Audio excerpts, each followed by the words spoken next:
Mais uma vez aqui estamos para a reflexão de ler a palavra do Senhor, meditar nela, glorificar a Deus, aprender doutrina, aprender o caminho do Senhor.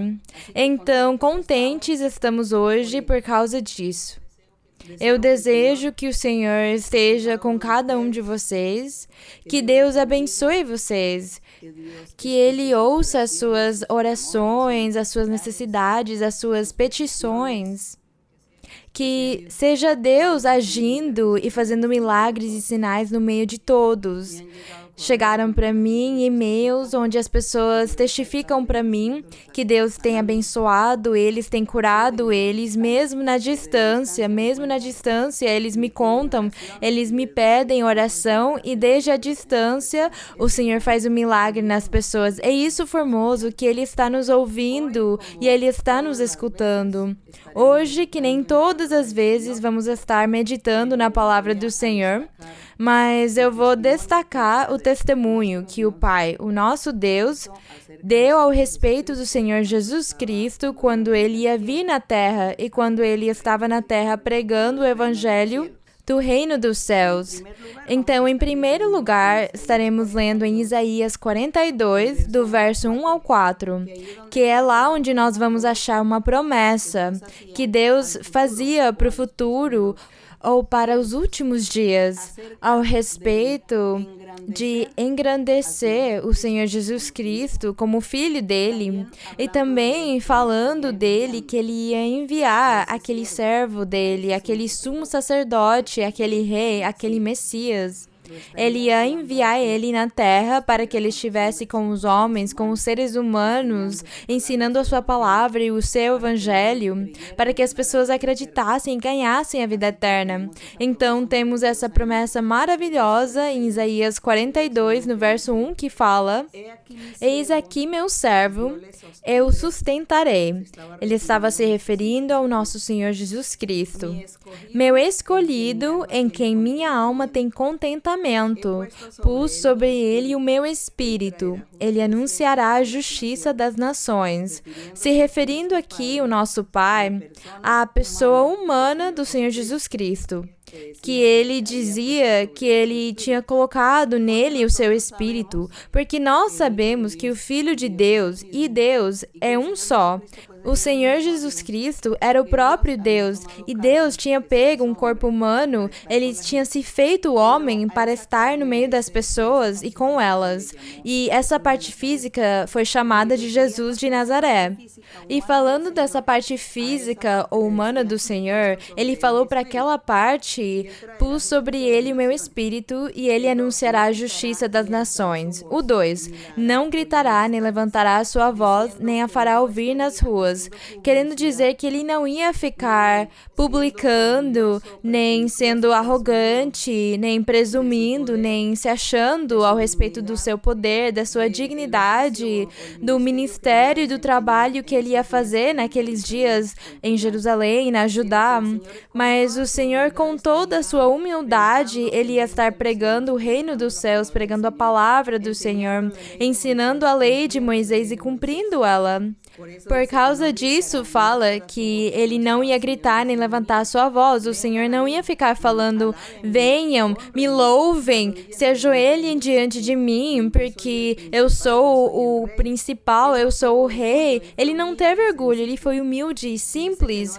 E fala que ele não faria ouvir a sua voz nas ruas. Era a mesma coisa, o Senhor não ia ficar publicando as coisas que ele próprio fazia, mas as obras dele, os milagres dele, o jeito como ele agiu, se comportou na pregação da sua palavra, fazendo tantos milagres e prodígios, era o suficiente para as pessoas prestarem atenção e ver quem que ele era, a importância que ele tinha, a dignidade dele. Isso era o suficiente para aquilo. Então, ele não tinha que que fazer publicidade dele mesmo. E no verso 3 fala: a cana gasta não quebrará, nem apagará o pavio que fumega. Falando que o Senhor, na humildade dele, na misericórdia e no amor dele, ele teria paciência e misericórdia com todas aquelas pessoas deficientes que estavam sofrendo, que eram humilhadas, que não tinham importância, não conseguiam ter voz naquela época, aqueles que estavam esperando em Deus. O Senhor ia estar lá ajudando eles. Também tinha muitas pessoas em pecado, mulheres que adulteravam, muitas pessoas que estavam fazendo muitas coisas, e a lei de Moisés falava que todas aquelas pessoas que não cumprissem com a lei seriam apedrejados, eles iam ser mortos, eles iam ser castigados e levados presos. Então, o Senhor Jesus Cristo, o que ele fez foi ensinar para as pessoas não pecar mais. Ele fazia milagres para eles, mudava eles, orientava, dava conselhos para eles e falava para eles: vai embora e não peca mais. Eles eram a cana gasta, eles eram o pavio que fumega. Esse pavio que fumega era uma pessoa que, mesmo no meio de viver no pecado, ela esperava em Deus e esperava que Deus enviasse o Messias, o Salvador, enviasse uma pessoa para que tivesse misericórdia deles e eles pudessem viver uma vida santa e reta que Deus queria que eles vivessem. Eles queriam que tivesse alguém que consolasse eles e perdoasse eles. E essas pessoas eram a cana gasta. Lembremos, por exemplo, quando levaram para o Senhor uma mulher que fala que ela estava em adultério, levaram ela diante dele e falaram: essa mulher foi pega de surpresa no ato do adultério e a lei fala que tem que apedrejar ela. E o Senhor diz que ele ficou olhando para a terra e falou para eles: quem não tiver pecado pode atirar a primeira pedra. Então, quando o Senhor levantou o olhar dele e percebeu que não tinha mais ninguém, só a mulher, então ele perguntou para ela: onde estão aqueles que estavam te condenando, que estavam te acusando? E ela falou: Senhor, todos foram embora. E ele falou: eu também não vou te julgar. Vai embora e não peca mais. Ela era a cana gasta. Uma cana gasta é uma cana que foi quebrada, mas não totalmente. E isso significava que podia ser endireitada, podia continuar vivendo e fazendo o seu trabalho, aquela cana. Poderia ser de aveia, de trigo. Ela estava quebrada, amassada, e alguém poderia falar: arranca isso daí, tira. Mas alguém viu aquela cana gasta e endireitou ela. Então ela continuou, ressuscitou e continuou dando fruto. E isso aconteceu com aquela mulher. O Senhor perdoou ela, falou: vai embora e não peca mais. Então ela também é aquele pavio que fumega, porque era uma pessoa que estava esperando em Deus e Ele para que viesse perdoar e libertar ela. Eu vou repetir isso 1 e 2 vezes para que nós consigamos entender o jeito simbólico como o Senhor Jesus Cristo falava e ensinava ao respeito do reino dos céus. Então aqui no verso 3 fala que era esse o trabalho desse grande servo que o nosso Pai ia enviar nos últimos tempos. E fala que ele ia estar tendo misericórdia de todas aquelas pessoas tadinhas. E fala que por meio da verdade que ele ia estar pregando, ele traria justiça para as pessoas. Ele ia ser justo e reto. Porque naquela época, os governantes e os principais, os governadores, eles humilhavam as pessoas, abusavam delas, condenavam elas e humilhavam elas. E eles estavam pecando e não cumpriam a lei, mas ninguém acusava eles, ninguém julgava eles, porque eles eram a autoridade, então eles conseguiam ter aquele abuso de poder. Então o Senhor veio trazer aquela justiça e ensinar a retidão. Isso fazia parte da pregação do reino dos céus. E no verso 4 fala aqui daquele servo e o trabalho que ele ia fazer na terra, e fala: não se cansará nem desmaiará, até que a justiça seja estabelecida na terra. E as ilhas, se referindo aos gentios, esperarão seus ensinamentos. As ilhas eram os gentios, os estrangeiros, pessoas de outras nações que um dia iam acreditar no Senhor. E eles também iam receber a misericórdia do Senhor, a bênção dele, o perdão dele. Então fala que as ilhas, os gentios, estariam esperando os seus ensinamentos e realmente com a vinda do Senhor Jesus Cristo, com a expansão da palavra dele, do evangelho verdadeiro dele, todos os gentios se converteram, estão se convertindo e vão se converter ao Senhor, ou para o Senhor. Glória ao seu nome. E agora nós vamos ler em Lucas 9. No livro de Lucas, capítulo 9, nós vamos estar lendo o cumprimento da promessa. O cumprimento daquela promessa do Pai que ele fez em Isaías de enviar o servo dele, de enaltecer ele, colocar ele nos lugares altos. E diz aqui no verso 28, nós vamos ler Lucas 9, do 28 ao 36. Fala que o Senhor Jesus Cristo estava reunido com os seus discípulos e com muitas pessoas, pregava para eles, ensinava para eles, e dentro de tudo que ele falou com eles, anunciou para eles que ele ia estar sofrendo. Ele falou, é necessário que o Filho do Homem padeça muitas coisas e seja rejeitado pelos anciãos, pelos principais sacerdotes e pelos escribas, que seja morto e ressuscite no terceiro dia. O Senhor falava isso para os seus apóstolos e para muitas pessoas, e fala que depois que ele deu essa explicação para eles, e falando que ele ia morrer e ia ressuscitar, fala aqui no verso 28, aconteceu que 8 dias depois dessas palavras, tomou a Pedro, a João e a Tiago e subiu ao monte para orar. Enquanto orava, a aparência de seu rosto se fez outra, e sua veste ficou branca e resplandecente. E eis que 2 varões que falavam com ele, Moisés e Elias. Olhem essa experiência gloriosa, maravilhosa que o Senhor Jesus Cristo viveu. O nosso Pai dignificou ele, enalteceu ele, fez ele importante diante de testemunhas, para que as pessoas acreditassem que realmente ele era o Messias, o enviado do Senhor. Fala que ele estava com Moisés e Elias. E fala, no 31, apareceram rodeados de glória e falavam de sua partida. Como seria essa conversa maravilhosa que tiveram Moisés, Elias e o Senhor Jesus Cristo? E fala que eles falavam da partida dele, que ia Jesus cumprir em Jerusalém. No 32 fala, e Pedro e os que estavam com ele estiveram premidos de sono, mas conservando-se bem acordados, viram a glória de Jesus e os 2 varões que estavam com ele. Então, vemos aqui que Pedro e os outros apóstolos foram testemunhas da glória do Senhor, foram testemunhas dessa transfiguração que o Senhor Jesus teve naqueles momentos. É que eles realmente viram o Senhor com Moisés e Elias. Faz quantos séculos que Moisés e Elias tinham morto? Mas eles estão vivendo para Deus, eles vivem para Deus.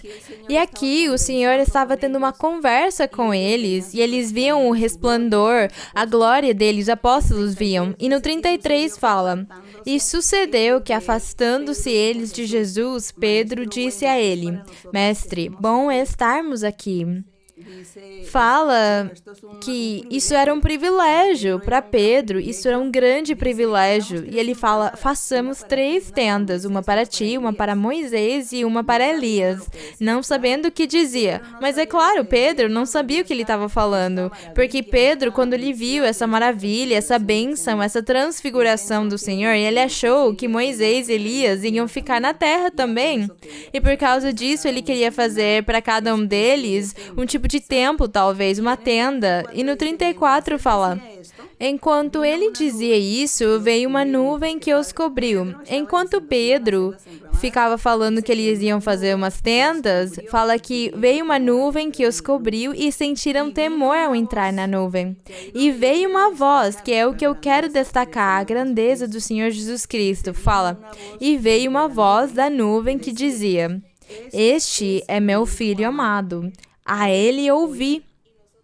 E nós, no verso de Isaías 42:1, nós lemos que o nosso Deus falou: eu vou enviar o meu servo.